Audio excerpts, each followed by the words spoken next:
Football Federation Australia, they have announced bold A-League expansion plans. 2 teams to join the competition in 2024, Canberra and Auckland, followed by another 2 teams the following year. Do we have enough talent in Australia to fill these teams and make it a good competition? Yeah, there's definitely enough talent, and the Football Australia have announced expressions of interest for a second division. It's the Australian professional leagues, the ones who run the A-League men's and women's, who have announced this expansion. So, look, it's been a challenging time, let's say that, a tough time for the A-League especially.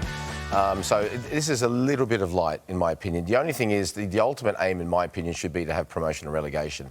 Because, like I said, 32 teams have expressed interest of going into a second division. There's more than enough talent. There's been a lot of clubs who have been down here recently after our performance at the World Cup, looking at both boys and girls. They know what a talent pool we have here in Australia for all sports. And also, there's been some national federations coming down looking for people of that background to play for their nation as well. So there's more than enough talent. They just need the opportunity. I took note of what Graham Arnold said last week. He's exactly right. They don't play enough games at all.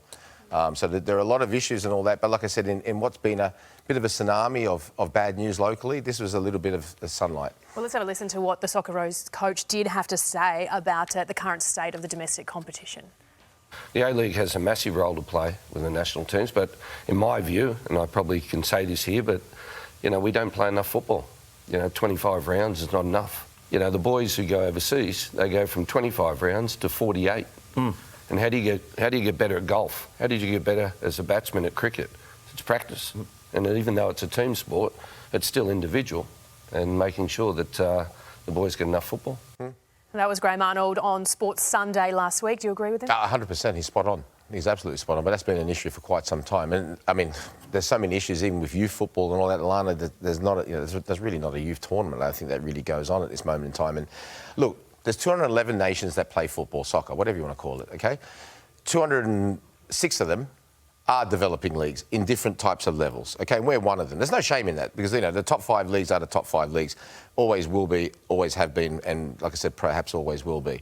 But what you can make it is the best possible environment for our boys and girls to shine. We've got the Women's World Cup coming up, which you're going to ask me about in a little bit. The girls are a real chance of winning that, and they've been in the top 10 pretty much throughout all their tenure. The men's a little bit different. The best place we've ever got is the round of 16.